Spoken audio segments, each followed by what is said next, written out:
side, so everything should be recorded. I'm checking the audio volume, and everything seems okay, both on Discord and also on YouTube. All right.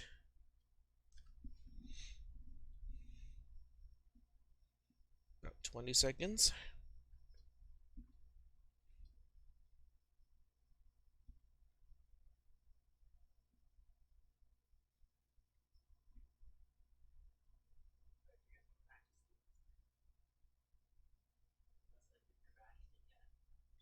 All right, it is time. So what I'll do today is first I'm going to write the program corresponding to the homework assignment. So that's the first thing I will do. And you can look at that also as a review of the material for the exam, because the exam is going to be focused on material that is after the second exam. So that's really mostly, structures, pointers, and recursive subroutines and stuff like that. So that would be kind of the focus. And what I do today in terms of, writing the program is a very good, review of the material. And obviously, if you have tried to implement the program for this homework assignment yourself, you can compare your solution to my solution, and you can compare your approach to my approach. If you have any questions, during this lecture, don't hesitate to ask. Like, if you did something in a slightly different way, you can just go ahead and ask me and go, "What about this way? Okay, is it okay or is it better? How do they compare? Sort of, stuff like that." Alex, there's a question. Pointed to a function will not be on the final exam because I never gave you guys an example of how to use that.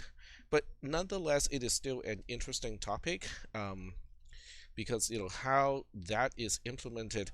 Now, function pointed to functions, seems like something that is a really obscure feature, in the original C, because in C++ you can create classes and have objects that can basically serve the same purpose as pointers to functions. But pointer to functions is the original way to have a what we call a callback. And callbacks a big deal. Okay, they're a big deal in modern day programming, especially when you need to deal with web-based APIs. Because a lot of times on the server, when you write a program, you're waiting for something to respond, or you're waiting for an event to happen, and you're trying to write the event handler. And all event handlers are essentially callbacks. Now, they do not use a very primitive approach that we use in C, which is really just an address of a pointer. But the concept is still really important, and we can do all that in assembly language just because the concept itself is not difficult to implement.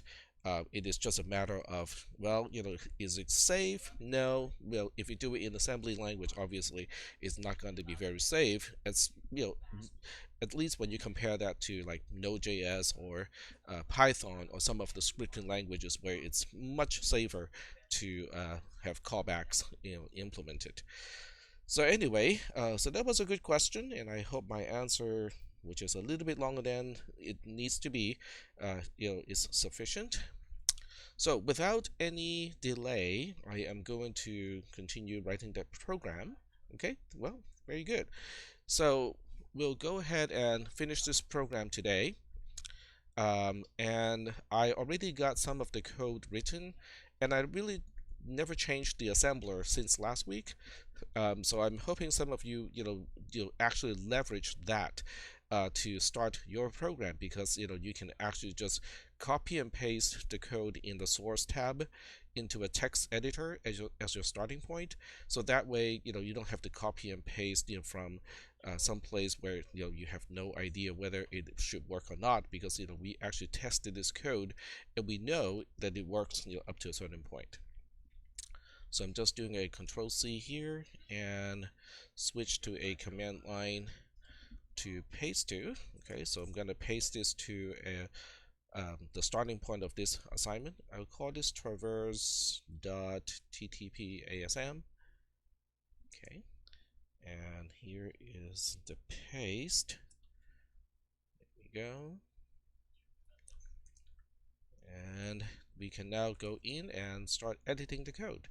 So what I'll do is I'm going to show at least partially the C code and the assembly code at the same time. So this way I can refer to a line in the C code and also talk about the implementation in assembly code at the same time. So we'll go ahead and edit this traverse program. And then the C code is already in over here. Okay. So the C code is on one side, and then the assembly code is on the other side. And now we go ahead and implement the subroutine. So the labels are already predefined here, and let me turn on line numbers in case of any questions. People can refer to line numbers. So I hope people kind of took my advice and actually start on this program, gradually. The first thing is to confirm whether the pointer is can be checked or not. Okay, so I'm going to implement the program kind of using that method, just to show people exactly what I meant when I said, do it slowly and step by step, and also check often. So what we do is I'm going to just do exactly that. Okay, we'll basically put PTR as a parameter and check it first and see whether we can check whether it's null or not. Okay, so we'll do a usual LDA, and then all the labels corresponding to parameters has a prefix of the name of the subroutine. So that's just so that we don't have any collision of names. Okay, so at this point, A is the address of PTR as a parameter, and then we have a LDAA. Then A becomes the actual value of the pointer. Now, when I say it is the value of the pointer, it is not the value of where the pointer is pointing to. In other words, at this point, register A is the pointer itself. Okay, it would point to the same place that the parameter is pointing to, but it is not the value that the pointer is pointing to. So that is really kind of important as a differentiation. And then at this point, I can use the trick of using AND AA instead of comparing it to 0. Now, if your code is comparing it to the constant of 0 by putting the 0 into another register first and then use a CMP instruction, that's perfectly okay. Okay, there's nothing wrong with that approach. I'm just using a trick to do exactly the same thing. So we are basically testing register A. And then JZI is the only conditional branch that you can use. Well, okay, you can use JZ2, which is kind of really, it takes a little bit of more instructions to set it up. So JZI is the kind of logical choice. And in this case, if the pointer is null, that means I have nothing to do. So I can go to the end, the corresponding end if label. So I can say, traverse underscore end if, okay? And then usually I just define the label right away, so that this way I can tell, I can remind, I don't have to remind myself to define the label to define the label later on. So this is what I said, when I said, this is what I mean when I said, okay, forget the previous version of the same sentence. This is what I mean when I said, write this program gradually. Okay, I don't even bother with the actual return code because I have one halt instruction on line 21 that says, okay, if we get to line 21, that means pointer is not null. If I get to line 24, that means we did detect a null, because if it gets to line 21, then it has no chance to get to line 24. Line 21 would have stopped the program right there, and there's no passing through to line 24.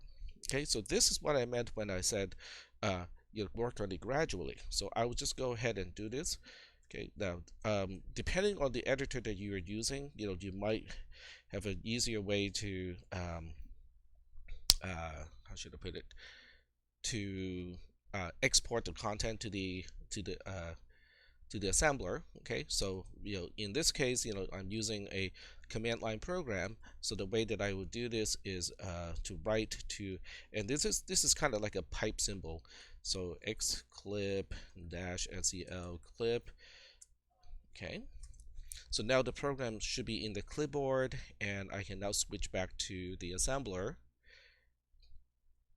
And because the program is gradually getting longer and longer, I can just paste into the first cell because it's going to overwrite the entire program from before.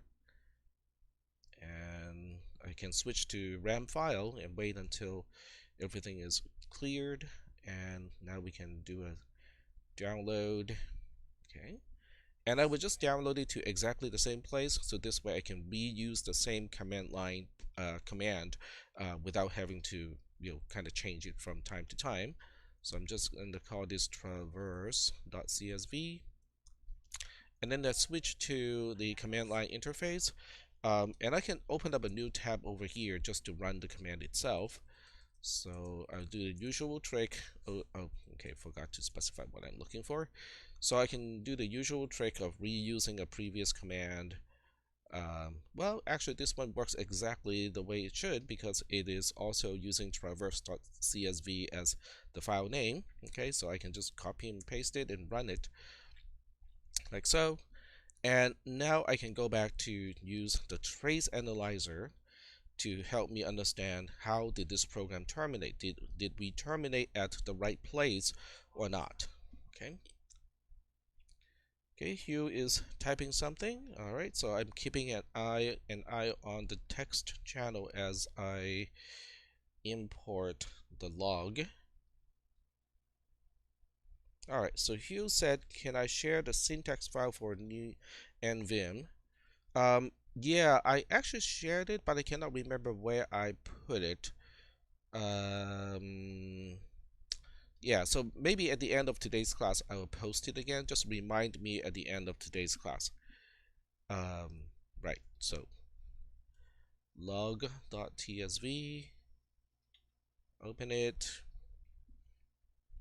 I know the first few times you do this, it's a lot of work, okay? But, after you have done it for a while, it is not too bad.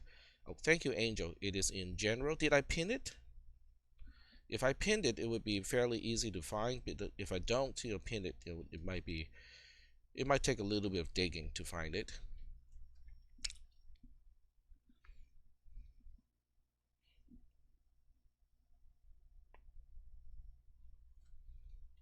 All right. It's not pinned, but it's one of the more recent messages. Okay, so I suppose you can search in Discord to find something. I'm just guessing. I have never used the search feature, when it comes to the text channel, but you guys can give it a try. Oh, okay. Thank you, Nick. It kind of makes sense, right? I mean, it kind of makes sense that you should be able to search. Thank you. Oh, right. That's the big search bar over there. Okay, thank you, Nick. Cool. So I just want to confirm, how this program ended. Okay, so this program ended on at location 0A. I go back to the assembler, go to the assemble tab, which is really kind of helpful, because it shows a lot of stuff. The columns in between are not really as useful, so if you are concerned about that and go like, I don't really need to see a lot of stuff that is irrelevant to how I want to debug a program, you can just use the scroll bar until it shows only the information that is relevant to you when you want to debug your program. Okay, so I just put the scroll bar all the way to the right hand side, so this way it is a lot more concise and I can just see what is important to me. So I want to go to location 0A, which is here, which is the continuation, which is the then branch. Okay, this halt is representing the then branch. I did not go all the way to the end here. Okay, so that's good. Okay, this is confirmation that if I use the address of N1 to pass to the traverse subroutine, things are working just fine. But it is not enough of a confirmation to me that everything is working the way it should be, because it is a confirmation that if the pointer is non-zero, that it would do the right thing and go to the then branch. But it doesn't confirm that if I use a null address, that it would skip all the way to the end. So to test this, I may not even do it today, but if I were writing this program as a homework assignment, I would change, shouldn't change this line, but I intended to copy and paste this and change this N1 to a null, okay, and change the comment accordingly, and then test the program again. Okay, if I test the program again like this, and the program comes back with the address of the other halt instruction, then I have just confirmed, with myself at least, that the detection of whether the pointer is null or not is working. Now, this is really important because if the detection of the null pointer is not working, um, then the recursion would not stop because it cannot detect the end condition of the recursion. Then the program is just going to keep going on and on and on and chew up more and more stack space until it has eaten up enough stack space that is eating into the subroutine itself. Then hopefully it is overriding some of the locations of the subroutine with invalid opcodes, because an invalid, quote unquote, invalid opcode is automatically kind of like a halt instruction, so it will automatically halt, with an invalid opcode. But then by the time you get to that part, okay, it becomes really difficult to find out why your program is, not stopping. Why is it crashing into the code space and so on and so forth? So, so to okay, so I just, I would just go ahead and do this, okay, um, because this is important, okay, and I just want to emphasize, why this is kind of important, and go ahead and do it. Do what I preach, okay. Now, if you do it this way, obviously, finishing the entire program in 1 hour and 20 minutes is probably out of the question. Um, but when you have, 1.5 weeks to work on this, okay, then it becomes a viable way to kind of check whether your program is working in between the versions of your program. And I also hope some people start to use revision control, like get or RCS or CVS or any one of those, alternatives, um, because all of those alternatives are important when you want to kind of keep track of different revisions of your source code. So in case you mess up something, you can at least go back to the revision control program and look up the changes that you have made, so that you can find out, okay, I made changes on 3 lines and then suddenly the program stops working. So now you can focus on just those 3 lines and try to understand why it is causing the program not to work. So it's a really important tool. When you apply for a job and you can basically convince your potential employer that you know how to use Git or some other revision control program, and you understand the importance of doing that, that will give you an edge over somebody who might have a better GPA, but when asked, that person would say, I have no idea what is revision control. So source control, no, I do not have any actual material.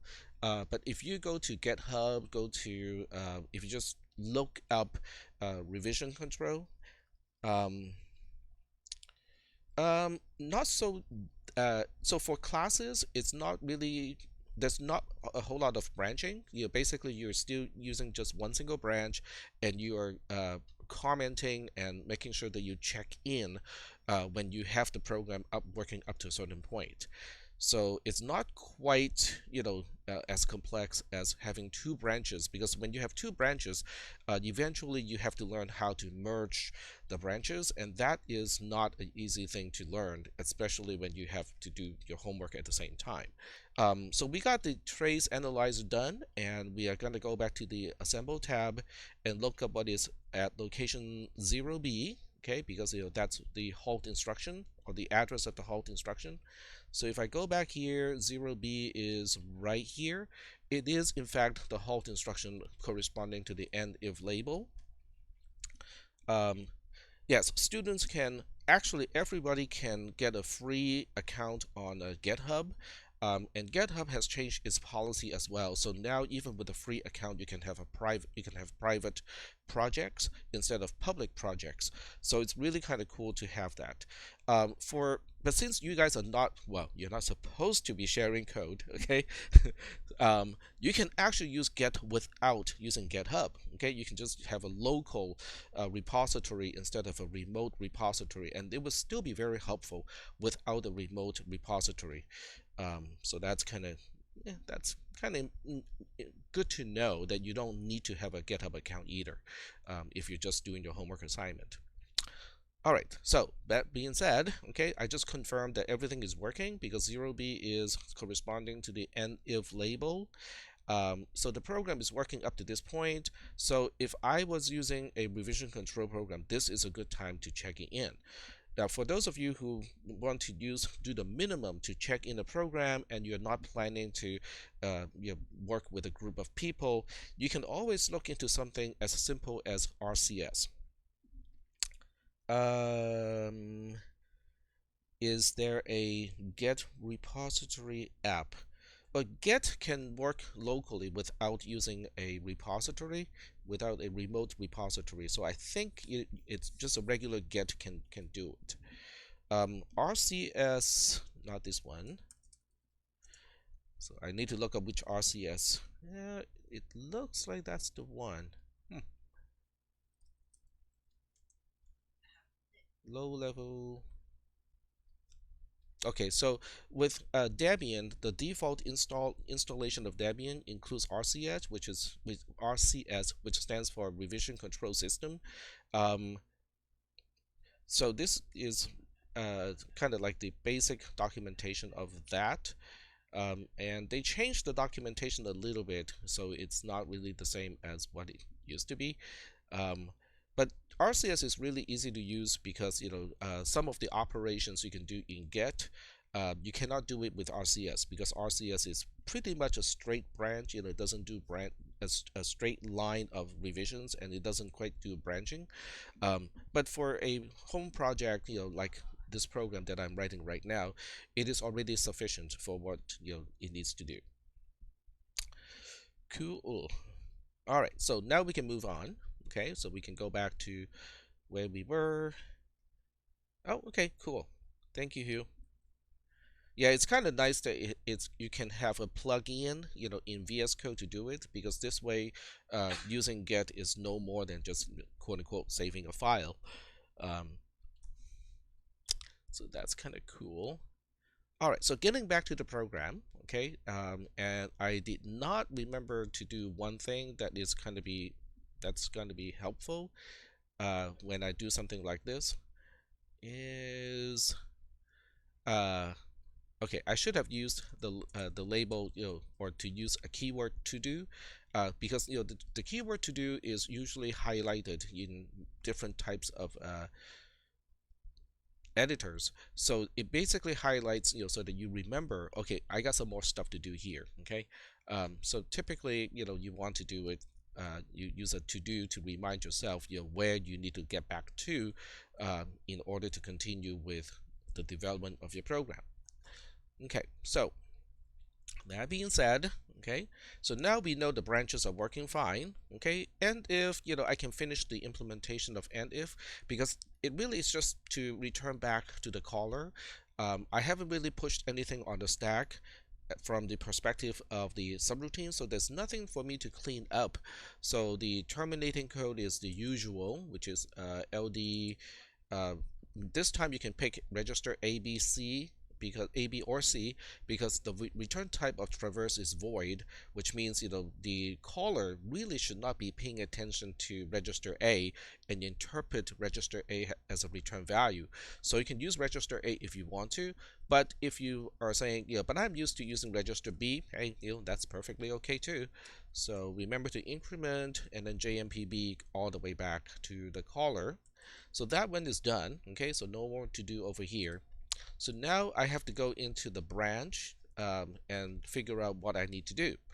Now, I think 2 lectures ago, I kind of mentioned that the conditional part of PTR points to L and PTR points to R is kind of optional, because if you don't have that, recursively calling traverse with a null pointer, it's okay because it's going to catch it anyway. Okay, so this is really just a question of do you want to have one additional uh, subroutine call in order to catch the end recursion end condition. So it's not really that big of a deal. It doesn't change the complexity of the algorithm for those of you who have taken CISP 440, okay, because you're still kind of using the same number of traversals. It's really just a matter of are you wasting one invocation or not. It's not really that big of a deal. But it can simplify your program a lot, because if you don't implement those conditional statements, you can just push array and the L member of PTR on the stack and call traverse right here, instead of using another nested conditional statement around it. Okay, which is what I suggested in class, is to not implement the conditional statement that is nested. So I'll just kind of follow that advice and just say, okay, we'll just go ahead and call traverse with the L member of the structure pointed to by PTR and also array. Okay, so that's what I'll do here. So I'll LDIA with traverse underscore array add and then we have a LDAA. Okay, now the LDAA is actually really kind of important, because array itself is kind of a funky parameter because it's a pointer to an unsigned int. Okay, but it doesn't really matter how many asterisks we have when as far as the type of array is concerned, because when you look at the traverse line over here in the C code, all it really is saying is, well, whatever array I have, I'm passing it along to the recursive call. So it doesn't really matter how, whether it's a pointer to a pointer, or a pointer to a pointer to a pointer, or really it's just a pointer. Whatever I have, I'm passing it along. There's no dereferencing that I need to do, because I'm just passing the parameter itself, not what it points to. Okay, so that's why when we implement it in assembly, you kind of have to keep that in mind of what you need to pass to the call to the recursive call here. So now we are ready to push it on the stack. Decrement D std a. So now we have just pushed array on the stack. Now it's time to push the L member of the structure that PTR is pointing to. Okay, so you can see how each time I refer to syntax like this, I would say, we are pushing member blah blah blah of the structure that is pointed to by PTR, because that really is what is happening here. The member does not belong to the pointer. The member belongs to the structure that the pointer is pointing to. So it's kind of important to me, at least, to spell that out. Okay, but once you spell it out, then you know that the first thing we need to do is to find out, okay, where is the pointer pointing to? Where is PTR pointing to? So that means we have to figure out what is PTR first, and then we'll figure out, the value of the member of the structure that it points to. So now we LDIA with traverse underscore PTR 1 plus. The 1 plus is important because we just pushed array on the stack. So the offset from where the stack pointer points to the various parameters that this invocation, the current invocation of traverse, has just shifted. Everything is now shifted by 1 byte. So the 1 plus here is to compensate for that 1 byte that we have now put onto the stack. The rest is about the same. Okay, add AD. So now register A is the address of the pointer, which is not what I want. Okay, because the address of PTR itself is useless to me. The value of it is important. Okay, so A is now PTR again. So you can say, but Tag, you just did all that computation earlier. It should still be in register A if you had used your register B over here. That is correct. Okay, I just recomputed a whole bunch of stuff kind of unnecessarily. But to track what each variable or what each register has, that's also extra mental energy that you need to spend. So in the test, or when you need to work on this and you just want correctness and not so much efficiency, it sometimes I think it is okay to just reload everything and not having to keep track of what each register has at that point of the program. Okay, so I'm not gonna spend too much time to do optimization, in this case. All right, so continuing on. So PTR is a pointer. Okay, so right now register A is pointing to a structure. Okay, just like the parameter PTR. Um, and I need to access the L member of that structure. So now what I need to do is to use a different register, which is let's say register B, and I'm going to load it with the offset of that member from the beginning of a structure.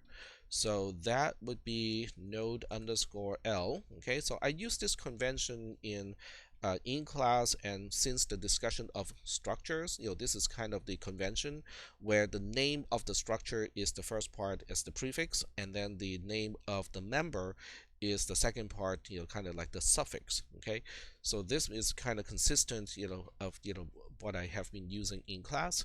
So now I got register A, okay, which is the address of a structure. Register B is the offset from the beginning of the structure to the member that I want. Okay, so if I add these two, then I have the address of the member of the structure that is pointed to by pointer. Does that make sense? If somebody wants to, I can use kind of like a graphical representation, but if nobody cares about that, I will just kind of continue and continue the coding. Okay. Incrementing A is not a very good idea because if I just increment A, I have just made an assumption that may not be true later on. Okay, because your job is to write traverse, which means I have the freedom to change the structure in node. Okay, I can reorder the L, R, and value any way I want to, as long as I also change the global variable initialization. So that means it is not a good idea to assume that L is just one byte from the beginning of a structure, because I could have changed that, and you don't want your code, your traverse code, to be sensitive to that change. Okay, so I hope that answers Angel's question, and then RJ's graphical explanation. Okay, Jonah is asking about that, and that's fine. I think I got. Okay, I don't have an instance of Zerno right now. I can just fire that up right now. And today I'll be careful not to lose my stylus because I keep misplacing my stylus during a lecture. And I cannot remember whether it was this class or my 440 class. Somebody mentioned, maybe you should glue it to your hand, meaning the stylus. Okay, so all right, so we have a structure. Okay, so let's call this a structure, a struct node. And the way it is defined right now is value is the first byte, L is the second byte, and then R is the last byte. So what we have, okay, let me kind of show both the code and the picture at the same time. So move this a little bit over like that. Okay, so on line 31, okay, the situation is we have register A. Okay, so register A is not really a part of memory, so it is not a part of memory, but it does point to the first byte of a structure. Okay, because that has to do with what we load into register A. Register B, on the other hand, is saying I can register B is representing this displacement here. That's what register B is doing. Okay, so if I add register A to register B, then the result, the sum, is going to be the address of member L of what the pointer is pointing to. Because the pointer, okay, PTR, is actually a part of memory because it is sitting on the stack as a parameter. Well, guess what? That thing points to the same place, which is the beginning of the entire structure. So what we have done is we load the byte, of the parameter, that is actually on the stack into register A, so that both of them are pointing to the same beginning, the same place, which is the beginning of the structure. And then we load the displacement or the offset of the member L of the structure into register B. So when we add, A and B together, the sum is going to be the address of member L of the structure that PTR is pointing to. So Jonah, is that sufficient as an explanation? Okay, very good. So I'm putting the stylus back to its garage, so this way I don't lose track of it. All right, so cool. So when we add, you can add AB, you can also add BA, and in this case, it doesn't really matter which way because I'm about to call a subroutine. So whenever I call a subroutine, I cannot assume registers to be retained. So I can just use either one, so I'm going to add B to A. So A is now the address of the L member of the structure that PTR is pointing to. Oof, okay, that's kind of a mouthful. Okay, but this ampersand is really, really, really important. Okay, you have to remember that register A itself is not the L member, which by itself is a pointer to, but we have the address of the member at this point. Okay, so we have to LDAA again. Okay, so we got some questions over here in Discord. But why is this different from incrementing? Okay, so let me finish this first and then I'll show you why it is different. Okay, there we go. All right, so LDAA, and then so now register A really is the L member of the structure the PTR is pointing to. So now we can push that on the stack. Okay, there we go. So we have now just pushed the L member that PTR is pointing to. So now we have to push one more thing, which is the return address. So we can now use the very typical way to call the subroutine again, decrement D, LDI A with .5 plus, and then do a STDA, and then the JMPI to the same subroutine, which is traverse. And when it returns, we should clean up the stack. So there are two items on the stack. We can just increment D twice to clean up those two arguments. And now we can move on to the next statement. Okay. So if I'm actually writing this particular subroutine, I won't even do the recursive call. I won't do it first, okay? Because the recursive call, can be difficult to debug. So the first thing I would do is actually to write the non-recursive statements first, okay? But I want to answer the question of Angel, and RJ got the right idea, and then Jason is typing something. I'm not sure whether it's related to that discussion. So I'm going to just put a to do here, so this way I know, that I have finished the program down to this point.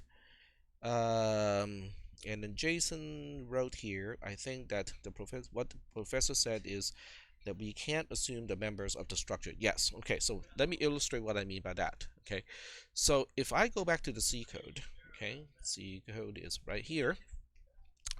And for whatever strange reason, okay, if I want to insert a new member before value, or for whatever strange reason I want to reorder these things, I can do that in C, and the rest of the C program obviously is not going to be impacted because a member is identified by name.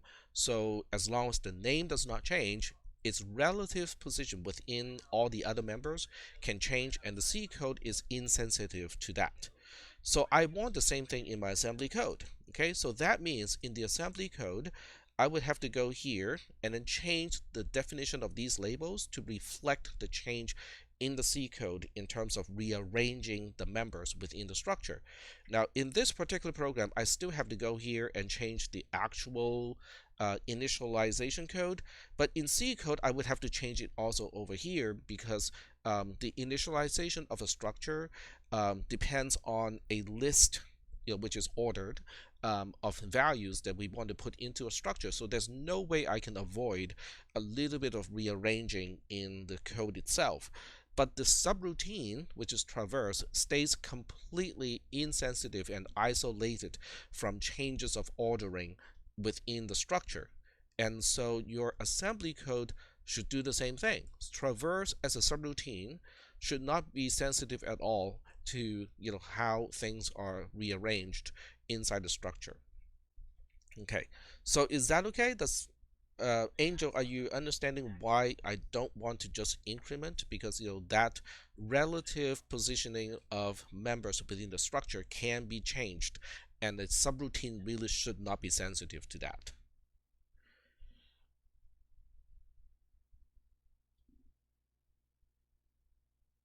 Um, how do the order of member get changed? I think RJ just kind of address that a little bit. Okay, so if I want value to be the last thing of the entire thing, then I would say node underscore value to be node underscore r1 plus, and then obviously we have to change this to value, get rid of this one. Node L is now the first one, which is offset 0. So I can make all of these changes, and in this code I would have to make some adjustments over here too. So basically this has to go here, this has to go here, this has to go here, this has to go here, this has to go here.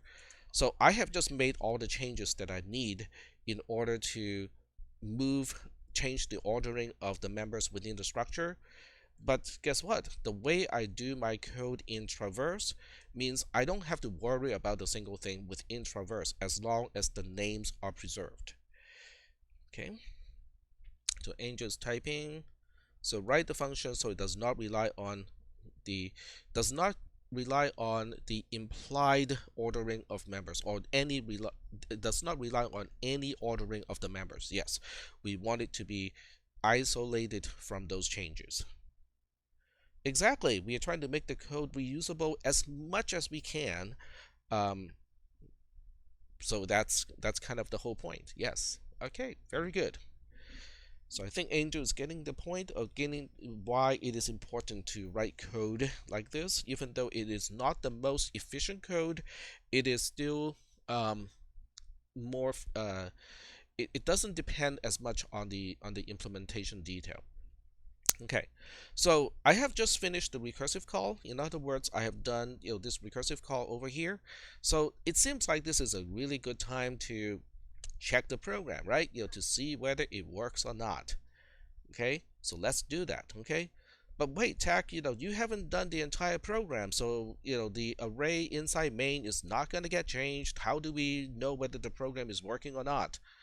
Well, the fact that it returns, and also we should be able to predict how far it should go before it returns, because at this point this code can only traverse the left branch of the nodes, so we know how many steps it can go before it hits the null pointer, in which case it has to go back.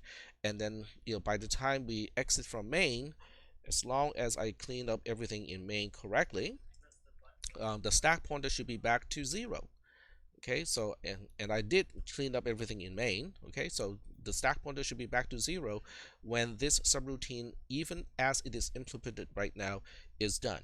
Okay, so this is a good time to check it, and I'm going to do it. Okay, so are there any questions about what I am about to do? Okay, I'm about to run this program as is, meaning that it doesn't quite do what it is originally designed to do, as in the C code, but it would still be doing something, and I can check whether it works or not. Is that okay? All right. All right, so I'm going to switch back to Zerno for a little bit, but I want to show Zerno along with the C code on the other side, because I want to show the tree again. Okay, so the tree, the root of the tree is N1. Okay, N1 has its left node pointing to N2, the right node pointing to N3. N2 has its left node pointing to nothing. Okay, So I'm going to use the ground symbol here to mean it's pointing to nothing, or it's the null pointer. And its right pointer is pointing to N3, N4, sorry. So N4 is here, and then N3 points to N5, and its other pointer points to nothing. Okay, so that means the first invocation is going to explore N1. N1 is going to call traverse again. The second invocation would go to N2. N2 is going to call traverse again because I took out the nested conditional statement, in which case the pointer would be null, and then it will start returning. Okay, so the third invocation, where we have the null pointer, will return to the second invocation, and then that will also immediately return to N1, and then N1 is going to return to main, or the invocation of traverse handling N1 is going to return to main. So we're going to have 3 invocations deepest in traverse, but it doesn't have any side effect because I did not implement the C code that is after the traversal of the left branch. Okay, so I know what the program is supposed to do, okay, based on what I understand about the structure, the tree structure here. And if you don't understand the tree structure, it is still okay because you can do the same changes in the C code. In other words, in the C code, comment out this portion here and just say that I have only implemented up to this point. Okay, then you can use GDB, okay, to examine during the execution of traverse how far it went, and for each level of the invocation, what is parameter PTR doing. Okay, what is it pointing to?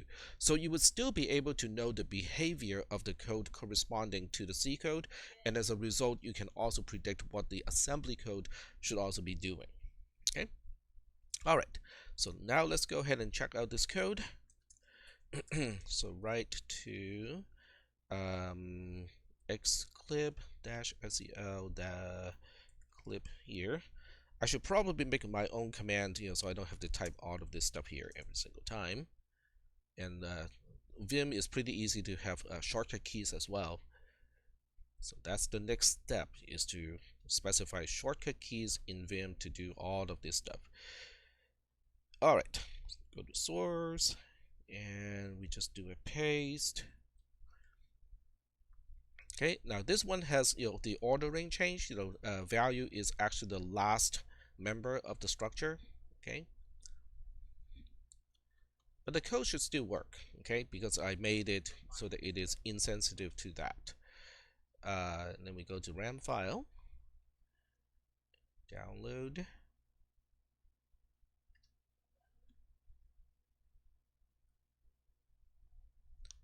And we're going to download it to traverse.csv, overwrite, and then we run the we run Logisim using the CLI mode. Okay, and it terminates, which is a good sign, because if it does not terminate correctly, it will take a lot longer to stop. And then we get to the trace analyzer. Okay, so this is also important. Okay, so this part is important, is how do we know the program works correctly? Okay, so this part is really kind of important. And obviously I went to the wrong tab, because when you import, you have to be in sheet 1 as a tab. So here we go, import log.tsv.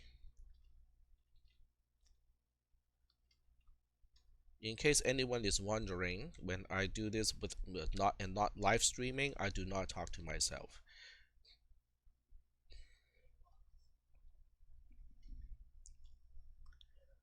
All right, so we are waiting for the trace analyzer to settle everything. Okay, so the trace analyzer is now 300% faster than what it used to be. So the speed up here is actually quite significant. All right, so we're gonna search for the end. Okay, so this time it should end with the halt instruction at the very end of main. Okay, so we're getting here. It is at location 41. So the first thing is to confirm that really is the case. I'm pretty sure that really is. Okay, So we get to the end of the program. There's only one single halt instruction now. So row 86 is the final halt instruction, and the address is in fact at location 41. So we are now ending at the correct location, and then the stack pointer is balanced. Okay, so that's really good. Okay, that's a really good sign that the stack is fully balanced. But we also want to know, what we should be seeing on the stack. Okay, because I mentioned that it should be calling with it should have 3 invocations, and then if I go back to the graph representation, so the first time it should have the address of n1, the second time it should have the address of n2, and then the third time it should have a null, over here. So knowing that, now we go back to the assembler, because I need that to find out where n1 is.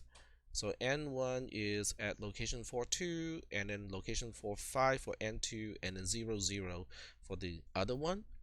And so now we need to know where on the stack should we be expecting those things to appear. So I think last time I gave you guys a spreadsheet, and I'm not sure whether I took that out or not. Oh, I still have it. Nice. Okay. So this is a good spreadsheet to have, because it shows you that location F8 should have the address of N1, and now it is not location 21 because I got, the program is a little bit longer compared to the other day. So what was it again? N1 is at location 42 and then 45. Okay, so this one should be 42. And then when it calls again, okay, the array that is in main is, take it back, the pointer to a byte in array is the same. Okay, so that means the next location, which is location F6 on the stack, should still be kind of the same thing, which is the address of PTR of main, and it would still be FA. Okay, because what we are incrementing is not the parameter itself, but what the parameter is pointing to. So the parameter itself never changes. And then the next one, which is the first argument or the first parameter to in the second invocation of traverse, is at location F5, and this time it should be the address of N2, and the address of N2 is 45 in hexadecimal, and then it will call traverse one more time with a null pointer passed. So this time location F4 should have a null, excuse me, I take it back. This is still the address of PTR of main, and it is still FA. And then at location F3, which is the first parameter to the last invocation of traverse, it's going to be null, so that should be a 0. Okay, and obviously 0 is just 0, and it still also should have a return address back to traverse itself. So location F2 is going to be overwritten with another, I think I forgot about the return address earlier. Yeah, I forgot about that. So that means I have to shift everything here down a little bit. So let's see. Yep, I have to shift this down by 1 byte. So let me see if I can do that. There we go. So this is the return address back to traverse itself, and I have no idea what it is, so I'm just gonna put some question marks right here. And this is supposed to be return address to traverse. Press the enter key. Okay, somehow it didn't. Oh, okay. I think I tabbed it, so it kept return address to main. And then location F1 is the last location used on the stack in this case, which is return address back to traverse. And once again, I'm not interested in that, so we just put some question marks over here. So this is what I can expect by mentally running the program, okay, and by understanding what the program is supposed to do. Now I can go to the trace analyzer and ask the questions of, well, is this actually happening? So I can pick one, and I can see whether location F3 is overwritten by FA, as its content. So let me switch back to the oh, okay, I just hit some wrong key strokes here. There we go. So let's go back to the trace analyzer at this point, and we look up RAM right column, because these operations belong to RAM right. And to be exact, because I keep forgetting which location is supposed to be what. So location F3 is supposed to be overwritten with FA. Okay, F3 overwritten with FA. So Control H, and then we are looking for F. I forgot again. F3 FA. Okay, the F3. Oops. F3 should get the value of F. I think it's uppercase F. 3 gets FA. There we go. And we only want to search in column C, and that is correct. Okay, so we find.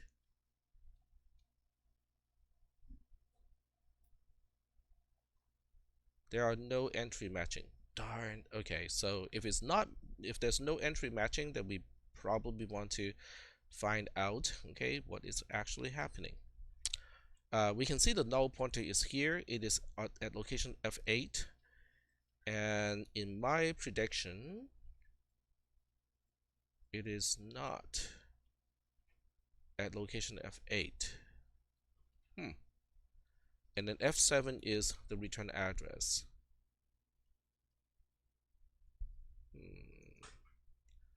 Alright, so the program is using a lot less memory compared to what I expected. So we see the F8 over here, and then we see the FB over here.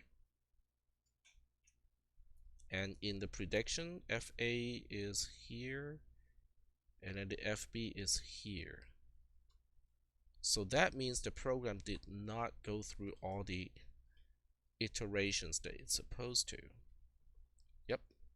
So it basically goes through one iteration and then it stopped. So that can only mean one thing. I think when I modify the structure of, when I modify the ordering of the members inside the structure, the initialization of the code did not match it correctly. So that's probably why, because the null pointer appear way too early. Left, right, yeah. Okay, so let me look at the graph. So N1 has a left node of N2, and according to this, N2 has a location of F45, and we never see 45 written on the stack. So that tells me that when I change the code, I messed up. Okay, there we go. Okay, so let's see how I messed up. Okay.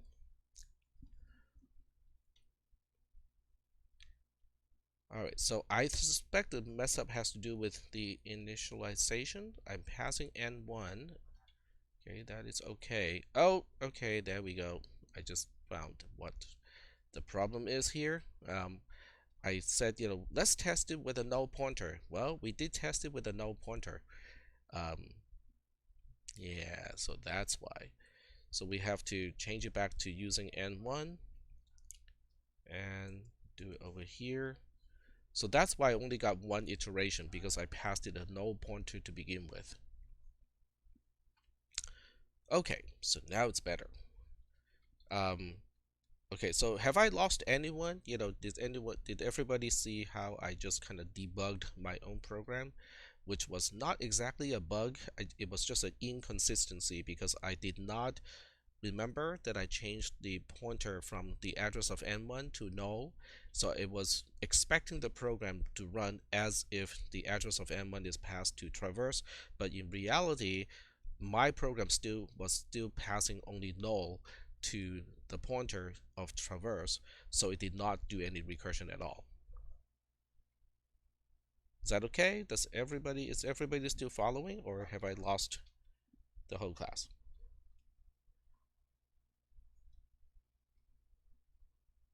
Okay, I say it's typing something, Joan is typing something, and Jason is typing something. Very good.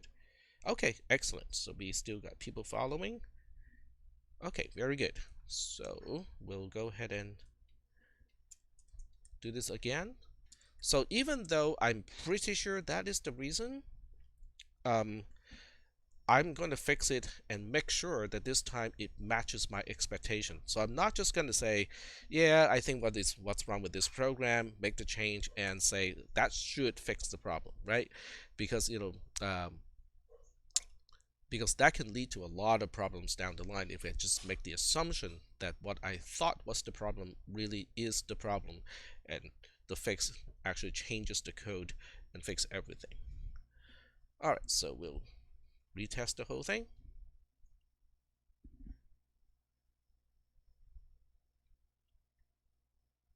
And it's all good. Let's download.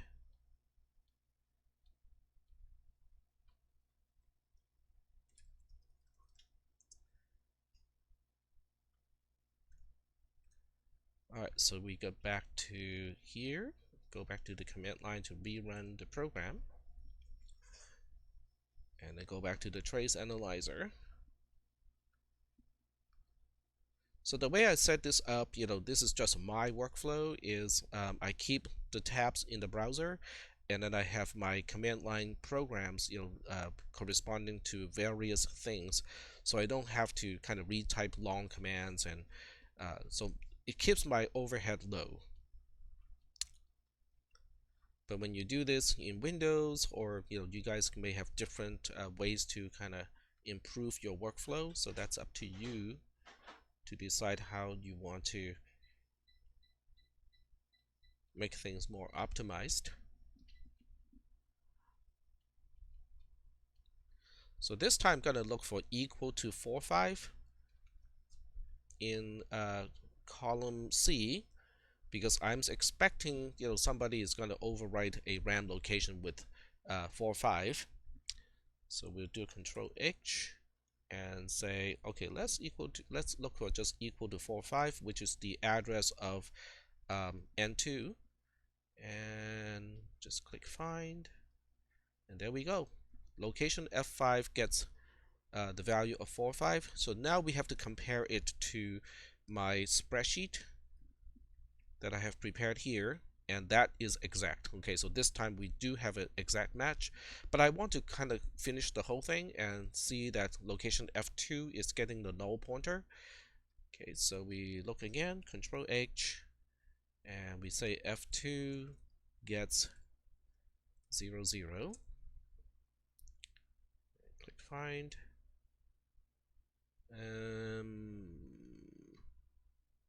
Nope, we don't want to change anything. But we do find the confirmation that location F2 is overwritten with 0, 0, which is the null pointer at the end of the recursion. Okay, so this is cool. Okay, this tells me that the mechanism of recursion is working. The recursion is stopping at the right place, and I am traversing the structure correctly in this program. So this is all good confirmation. So now I can go back here and move on to the next the statement that is in between the two recursive calls. So that is this particular statement. But in one of the lectures, I kind of mentioned that this can be broken up into two different statements. The first one without the auto increment, and then the second one only to do the increment of where the array is pointing to. So that's what we're going to do. Okay, so now we go to the subroutine. This is main. So we go back to the subroutine, go back to the to-do label. This is why the to-do label is really helpful. Vim actually has the feature of bookmarks, so I can actually set the bookmark in the editor so I can get back to the bookmark. So anyway, here we are going to implement the C code that is highlighted over here. The right hand side is not that much of a problem, so I'm not going to implement the right hand side. I'm going to implement the left hand side first. Okay, so we'll just go ahead and say star star array is where we need to store something. Okay, this is the left hand side. All right, so given this is what we need to do, And given that we cannot rely on registers holding onto any particular value at this point, we just have to recompute and get array again from the stack into a register. Okay, so the typical code works here. So we have traverse underscore array, which is the name of the subroutine, add AD, and then we have a usual load A with A. So at this point, A is not the address of the parameter, it is the actual value of the parameter itself. But we have two dereferences. Okay, you can see there are two asterisks over here. So the first one is a LD. Okay, so the A is now the address of array. Okay, but the second one I cannot do yet. Okay, because the second dereference is done by ST, but I don't have the right hand side computed yet. So I can leave some space over here and say, let's go ahead and store to whatever A is pointing to with register B. So this is basically saying array, star array equals to whatever register B has. So now I go back and backfill whatever that that value is supposed to be. Okay, so in between these two lines, okay, now I compute the right hand side. And then the right hand side is the value of the member value of the structure the PTR is pointing to. So, we just have to kind of do it the long way. So register A cannot be used anymore, but I can use register B. So register B eventually is going to be the entire right hand side, but right now it is just one step of getting to the entire right hand side. So LDIB with PTR, because we have to start with PTR. So this is traverse underscore PTR, add, whoops, I need the enter key, add BD. So the B is now the address of PTR, LDBB. So the B is actually the pointer itself. It points to the beginning of a structure. So here we need another register. Register C can be used to access the value member. So here we can say node underscore value. And then we do an add BC. So the B is now the address of value as a member of the structure that the pointer is pointing to. Okay, which is great. We are just one step away from what we really need, which is LDBB, so that now B is actually member value of the structure that PTR is pointing to. And then we store it into whatever A is pointing to, but A at this point is the pointer that the parameter array is pointing to. So when I dereference A again as the destination of where I want to store something, it should store into the right place.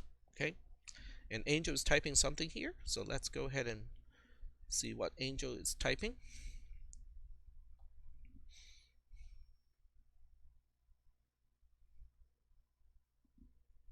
All right, so Angel is asking, why does add BD accomplish? Okay, so he's referring to line 50. Okay, so line 49, so to know what line 50 is doing, we have to go back to line 49. Line 49 is loading into register B the offset to access PTR as a parameter in traverse into register B. So that's going to be a very small number, a small value. Okay, in this case, I think it should be 1, okay, because the stack pointer points to the return address, and pointer as a parameter is 1 byte past the return address relative to where the stack pointer is pointing to. So that is the key. Okay, this is a displacement relative to where the stack pointer is pointing to. So if I want to get the actual content on the stack, okay, not just the offset, but I want to know where on the stack is the thing that I want to access, I have to add the stack pointer D to the offset, which is in register B. Then I have the actual address of the parameter that I want to access.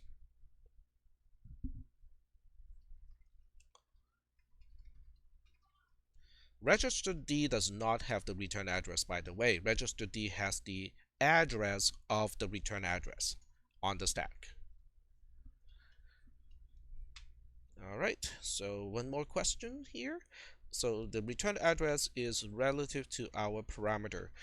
Mm, okay, so the return address is where the stack pointer points to. Okay, so if you want to know the address of the return address, that's just whatever the stack pointer has.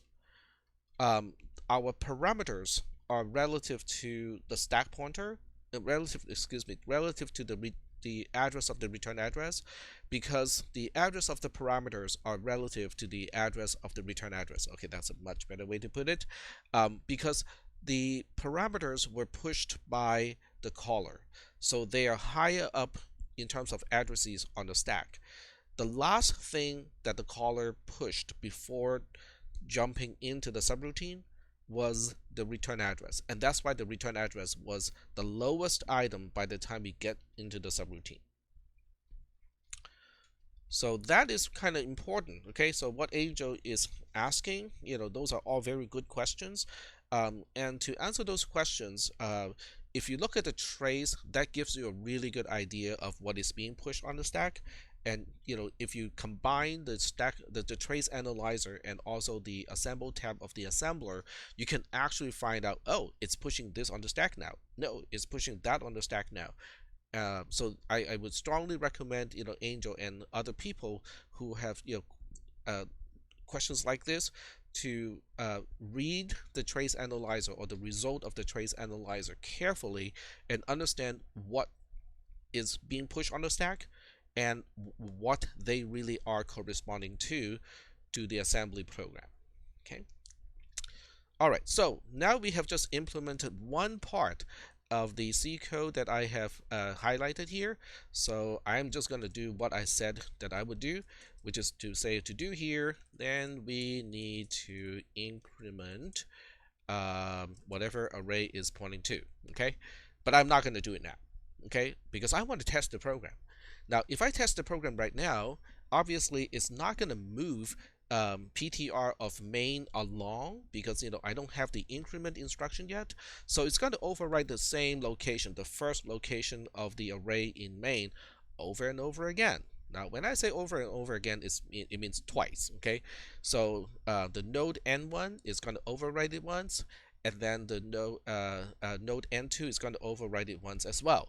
Now, but when I said that, okay, the order is wrong because the overwriting does not happen until we come back from the recursion. So that means n2 is going to write its value to the first location of the array first. When the traverse invocation corresponding to n2 returns to the traverse invocation corresponding to the n1, then n1 is going to overwrite the same location with the value of n1. Okay, so that is what we should be expecting from the trace.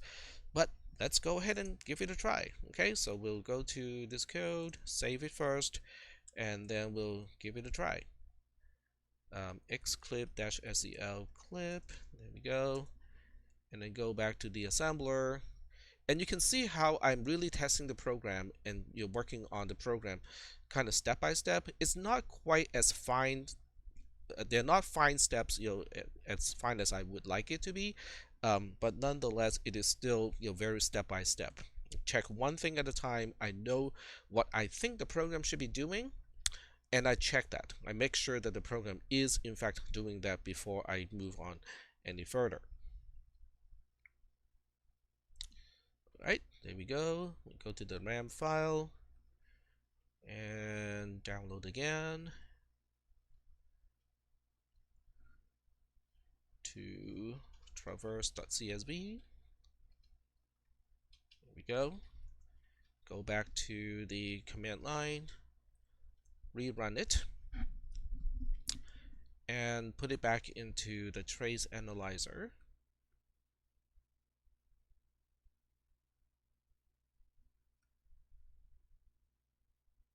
Oh, wrong tab. Okay. There we go.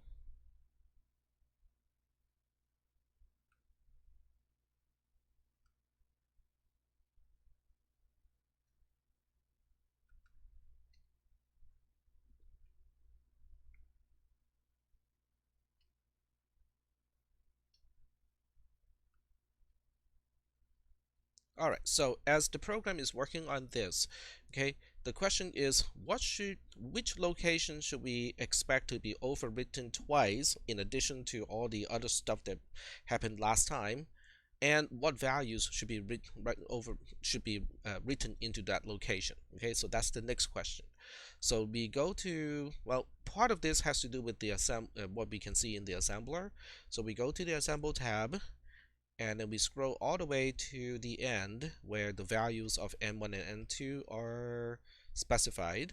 So we can see n1 has a value of 5, so this should be the last value to overwrite that location in RAM. And then n2 has a value of 3, and that's going to be the first value to overwrite that location. So then we need to go back to the spreadsheet that I have locally kept here, to basically say, okay, which location I'll be overwriting. Location FB. Okay, so we should now be expecting location FB to be first overwritten with 3 and then overwritten with 5. Okay, so let me just double check. Okay, yep, first 3, then 5. So now we go to the trace analyzer and go to the analysis tab, go to highlight column C so that all the search is narrowed down to just column C. Control H to do the search, and if I'm not 100% sure which location, I can always just say equals to 0, 3 first, okay, because we know that if the algorithm works correctly, it's a depth first search, so that means the first item, the first value is corresponding to the deepest item on the left branch. So we look for that and we just click. We are not replacing with anything, we just find it. So location FB is overwritten with 0, 3. So let's double check whether that makes sense or not. Yep, it is location FB because it is the first element of the array of main. Okay, so that's fine. And then the second item that should be overwritten, well, the second time the same location is overwritten, should be a 0, 5.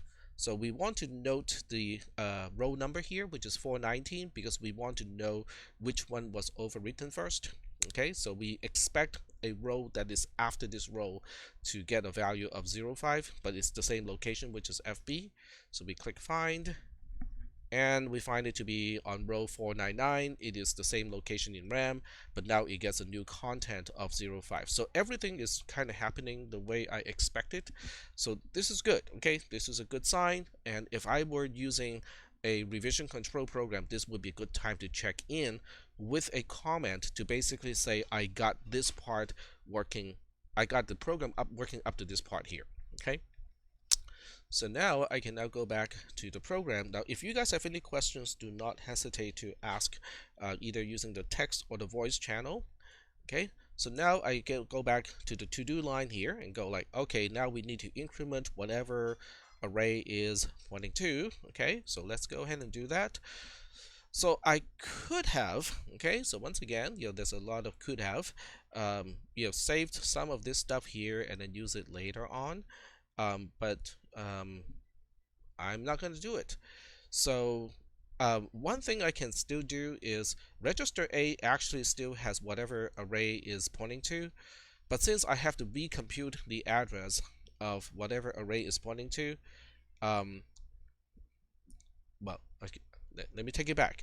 I have to recompute what array is pointing to, okay, because I'm changing whatever array is pointing to. I have the value of the place that the pointer that array is pointing to is.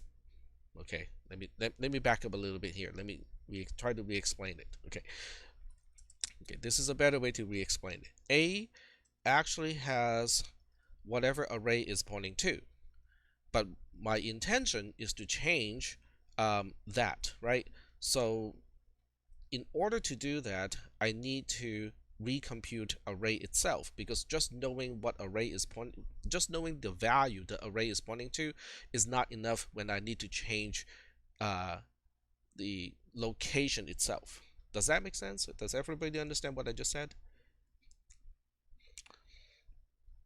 Nope, I cannot LDAA. I need to undo the LDA, but there's no way to undo it because once you overwrite register A with whatever it points to, you lose track of the pointer itself. Okay, yeah, there are different ways to handle the problem. Yep, yep, yep, exactly. So the way to do it is, okay, if you don't want to, kind of have to track all the registers, we just say, okay, forget about it. Okay, forget about all the registers stuff from before. We'll just do it from scratch. So that means we are just gonna load A with traverse underscore array add ad. So now A is the address of array, which is not what I want. LDAA. Aha. Okay, now A is just array, which is kind of what I want. But I also need the value of what that thing is pointing to. So I'm going to do LDBA. So the B is whatever array is pointing to, and that is what I want to increment. So I'm incrementing B, okay? I'm leaving A alone so that I can store B back to A, or where A is pointing to. So this is basically saying whatever array is pointing to is whatever array is pointing to plus 1. Because the increment B makes B equal to whatever array is pointing to plus 1. Is that okay? Does everybody understand the comments corresponding to lines 59 to line 63 at this point?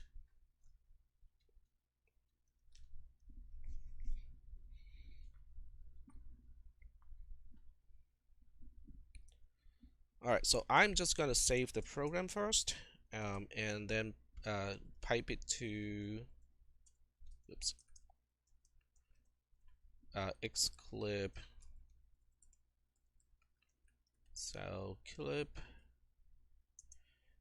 Okay, and I can still answer Angel's question. I'm just doing some of the overhead stuff. Line 59 is no, line 50 at the end of line 59, A has the address of the parameter, and when line 61 is done, register B has the value that is pointed to by parameter array.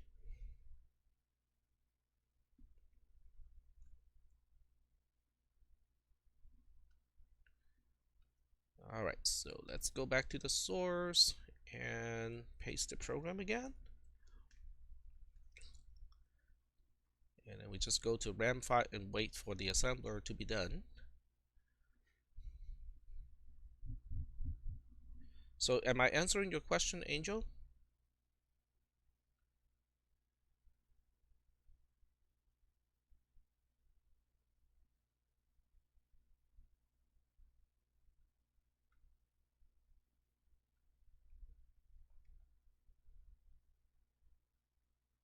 Okay, almost.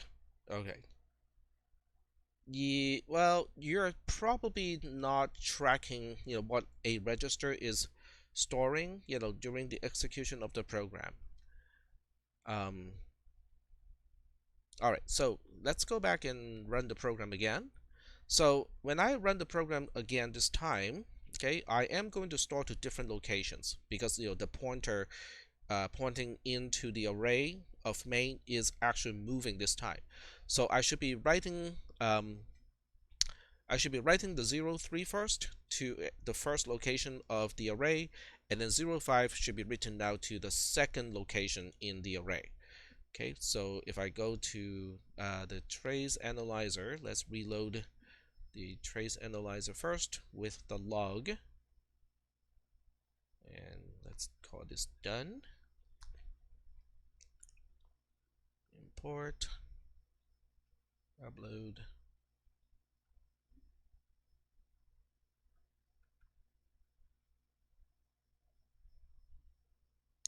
All right, replace current sheet tab. No. There we go. And then go to analysis. and I'm just gonna wait a little bit until it's done, but I would be looking for equal to 0, 3 and then equal to 0, 5. And they should be two consecutive locations in memory and not the same location in memory anymore. And if I remember correctly, the first one should be FB, the second one should be FC this time. So highlight it, Control H, and then look for equals 0, 3 first, because that's going to be the first byte to overwrite content of the array. Oh, okay, click the wrong key. So equal to 0, 3, find. There we go. So we still have the first location of the array of main storing the content of 0, 3. Okay, so that's good. So now we look for 0, 5, which should be stored in FC this time. So we find, and it is stored in FC. Okay, great.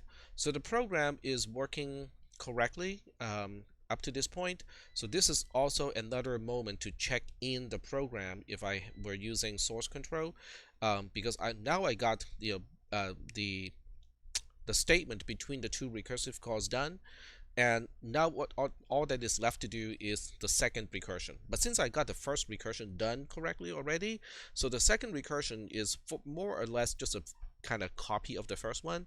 So I'm gonna do the super lazy thing, which is also dangerous at the same time, so I'm gonna have to warn people about that too. Is line 21 to line 42 is basically where that code is. So 42 and what again? 21. Oh, okay, doubling 21. And 42 obviously is a really kind of cool number. So 21 to 42y, which is yang, kind of the same thing as Control C. And then go to the end here and then do a P, paste. And we have to remember to change the member, okay? Instead of the member L, this time it is member R, okay? And change all the comments as well, because I don't like my comments to be inconsistent with the code itself, okay? But everything else should work the same, okay? Because I'm just changing which member I'm using to perform the recursive call. So I save the program again, okay? And then we'll go ahead and pipe this to xclip cell clip. Go back to the assembler. Paste again. Go to RAM file, assuming I did not make a stupid mistake somewhere.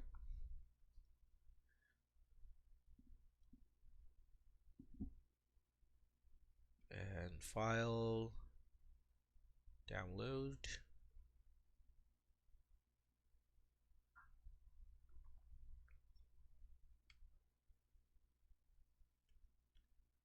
Alright, so go back to my command line to rerun this code. And this time it might take a little bit longer depending on your PC, okay? Not on this one it's not really noticeable. On my older laptop computer it would have been noticeable. So we go back to the trace analyzer, okay?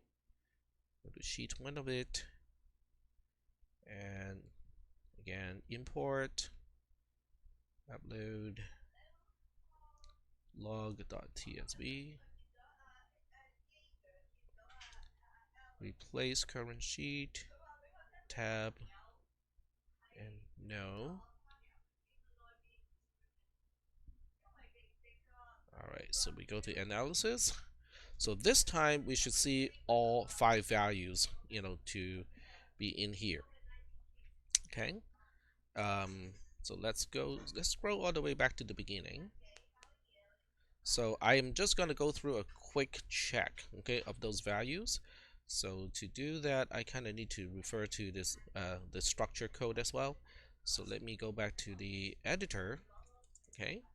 So the first value to overwrite is going to be the 3, and then it's going to be the let's see, the 3, and then the 4, and then the 5, and then the 9, and then the 10. Okay, so they should be in that order. It should be in a sorted order, because that has to do with what the left branch and the right branch are representing.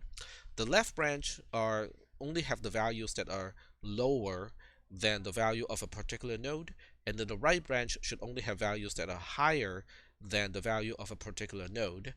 And the recursive call is always calling the left branch first, so it would store all the values that are less than the value of a node first, then it will store the value of the node itself, and then it will store the values that are higher than the value of the node.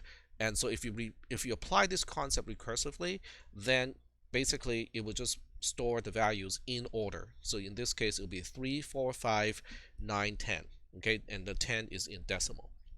Okay, so let's go look for those, and make sure that it is written in that sequence. Okay, so we Control H to search for 0, 3 first, because that's the lowest of the values. Okay, and the row number is 419, which has not changed from before. 0, 5 should be on row 499, because that really should not have changed either.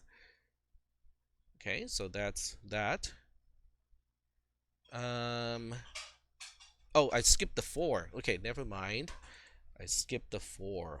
Okay, the 4 should be somewhere between 4 and the 3 and the 5. So the 4 is over here, and then the 5 is after that, and then the 9 should be after the 5, so it should be more than 1,000. Okay, and then the 10, which is a 0A, is the last one, and it should be after 1458 in terms of row number. So that's the last one here. And then, okay, you can also just we know this is the last one. Okay, this is the last value to overwrite. And then at this point, no more overwriting of the stack should happen, because we should only be backtracking. Let me think about this. Okay, so this is the value. So the stack will still be overwritten once, because we still have to call one more time with a null pointer. So the stack would kind of still be overwritten just a little bit, because we have the null pointer to deal with, and then it will backtrack all the way to the root of the entire tree, and then from there it will return to main.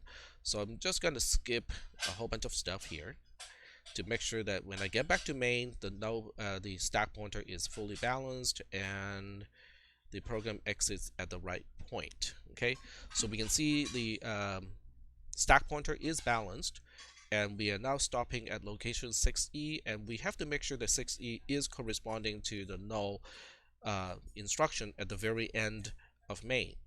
So we'll go ahead and look for that. Search. And here's the halt instruction on line 125. Go to the assemble tab. 125 is here. Okay, so that really is location 6E. So the trace analyzer is confirming that the program exits correctly, the stack pointer is balanced, and then the 5 bytes indeed were overwritten. The 5 bytes of the array in main were indeed overwritten correctly. So I know this is taking a little bit longer than the usual class period, because we are already at 7 o'clock, but I thought it is important to kind of not only to show you what the answer really is, but also show you the process to get to the answer. So this is going to end. I'm going to end today's lecture, unless there are questions. So I'm going to wait a little bit for people to ask questions, because I think it's far more effective to answer the questions right away in real time compared to getting the question by email or something like that. If you want to sign off, that's fine too, not a problem. But I'm just going to wait a little bit to see if there are any questions, and I can try to address those questions right now.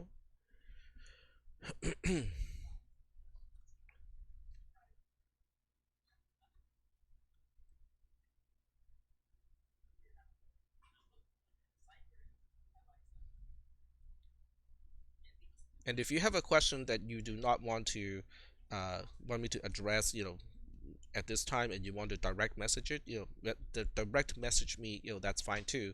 But I'm gonna have to wait until I stop live streaming to answer those questions. So we got quite a few people typing.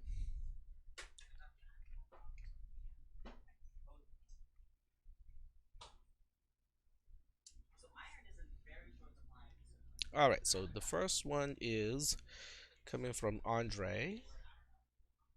Yes, I can. Okay, from RJ, I can definitely pin the solution. So give me a second here. Let me pin that first.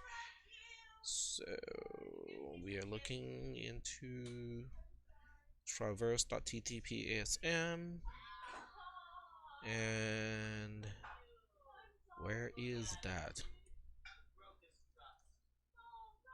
Okay, it is here. Okay, that's good.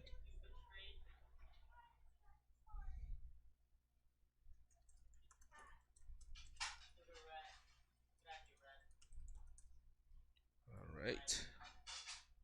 All right, so here is the solution, the source code of the solution, and let me pin it. All right, so there we go. Why does the C code have the two extra if statements? It saves us, one level of recursion, so it doesn't actually do another recursion to a null pointer. So that's kind of the only difference that it makes. So that answers Andre's question. Let's look at David's question. Although this was the last lab, can we post another ungraded problem for more practice? Okay. Let me think about it, okay? Because, I want to make sure that I still have something left for the final exam. But yes, I can post another ungraded problem, so that you guys have some more stuff to practice on. Let's see. I think some people may want to see the spreadsheet too, so I can post the spreadsheet as well. So let me switch to the spreadsheet and save it first. Oops. Too far. There we go. Okay, so I'm gonna save the spreadsheet too. The spreadsheet has got something that is unrelated to this class. Let me get rid of that stuff first. This is actually for CISP 440, in case anyone is interested. So get rid of this and save it as a new file.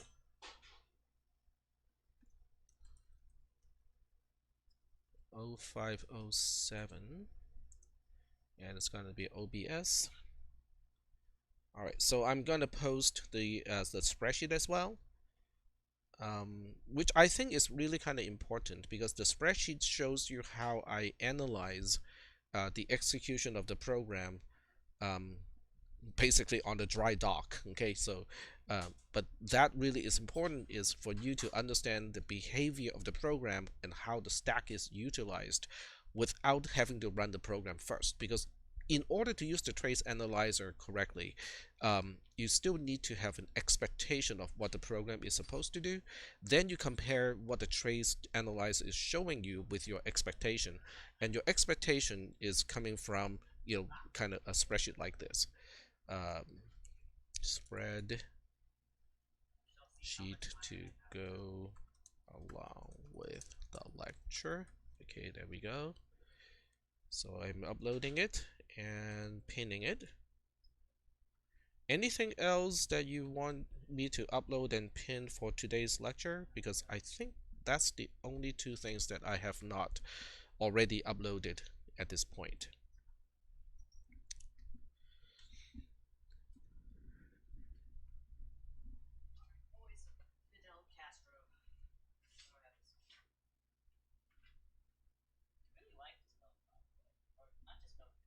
I'm waiting for Alex to finish typing here. The postfix expression can do multiplication. Yes, it can. It's not really as random as you think it is, because when we need to allocate an array of structures, that's when we actually used multiplication. If you go back, I think 3 lectures ago, when I had the program to form a linear, um, when we had the program to make a linear linked list, that one actually made use of multiplication.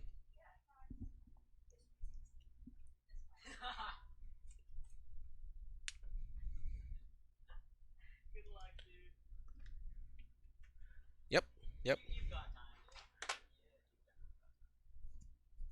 Oh, the linked list, that was actually about the same, I would say about the same in terms of difficulty, but since it was the first time we got exposed to structures and pointers and stuff like that, so it seemed to be a little bit more difficult, I think. All right, any other questions that I can answer in real time?